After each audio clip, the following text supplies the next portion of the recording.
Welcome to Whiskey Nightcaps, the channel where we do sip before sleep, and I suppose I'm the host. I go by many names, but tonight it's Jason Davis. Now, if this is your first time here, if you're just peeking around, feeling around, browsing, hey man, a sub goes a long way. Just a little sub. I don't need a big sub, just a little sub. Hit that notification bell, hit the like button, share with your friends, your whole family, everybody. All right, because the algorithms are definitely hating on your boy. Now tonight we're talking about the things that I wish I knew as a whiskey noob coming into the whiskey game that could have saved me a lot of heartache and a little bit of cash probably too. So I'm going to impart that knowledge onto you. Stick around. We'll be right back.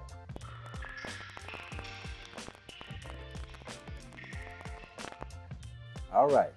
So a lot of y'all are probably just coming off of Super Bowl Sunday. I don't know who you were going for. I don't know if you're broke today, you're crying this evening, but hey, we can all find solace in a little whiskey talk. So let's get to number one, which is that price is complex when it comes to whiskey. The pricing is complex. Now stay with me. A cheap whiskey can be good, an expensive whiskey can be bad. However, if you want a great whiskey, you will have to come out of pocket. There are plenty of budget whiskeys out there. Like I said, they are good, but there's a difference between being good and being great. Now, when I came into the whiskey game, I'm making that transition from cocktails and vodka and gin. You can get a bottle of Tito's for $20 anywhere. So when I saw a bourbon for $40, $45, I was like, man, that is expensive, not knowing that that is a budget bourbon. Isn't that crazy? But yeah, I went to the store and I spent a lot of time and money trying to stay under the constraints of a certain dollar amount, and you get what you pay for sometimes. However, like I said, there are some good whiskeys out there for cheap prices. You just have to look for them or know what you're looking for specifically. But if you want something that's gonna blow your socks off, hey, listen, you're gonna have to ante up. Number two, proof is not king. I was a proof hound. Anytime I went to the store, if it was, 58, 60 ABV, I'm thinking I have to buy this. I was just motivated by that, thinking that if the proof is higher, it automatically is going to be a better whiskey, and that's not true. I'm thinking about doing a whole nother video just specifically on this topic. But I purchased several whiskeys that had high proof, and I tried to love them and to water them down, and it just never came out right.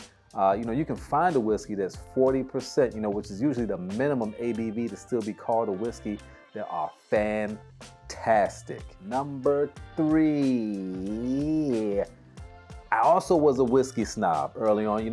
I did a lot of research on whiskey, and it confused my brain, and I became a whiskey snob, and I thought that sourced whiskey was garbage, and that is totally not true. Here's what you have to think about.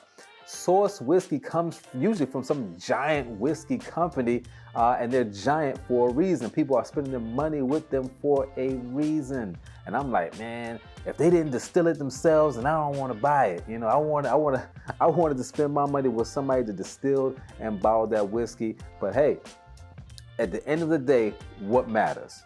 That you're getting a good whiskey for your money.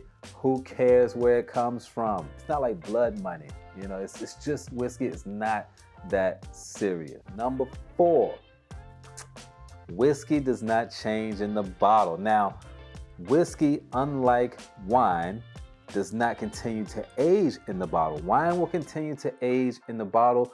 Whiskey only ages when it's in the barrel, and once it goes into the bottle, grows stunted. However, whiskey can change in the bottle. So I had this nasty habit of holding on to like small portions of whiskeys, of the ones that I really love, because I just didn't want to see them go away.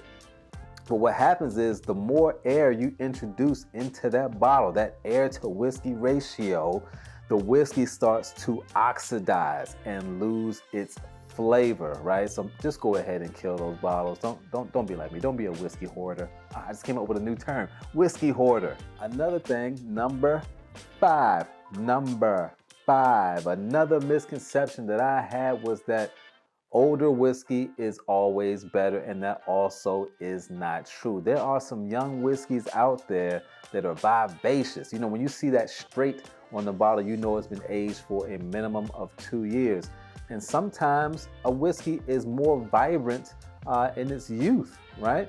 Now, especially when it comes to bourbons versus, say, like a scotch. A scotch can be 30 years old and be fantastic because it ages at a slower rate. However, if you have a bourbon, once it starts to cross 20, 25 years, now it just tastes like a toothpick.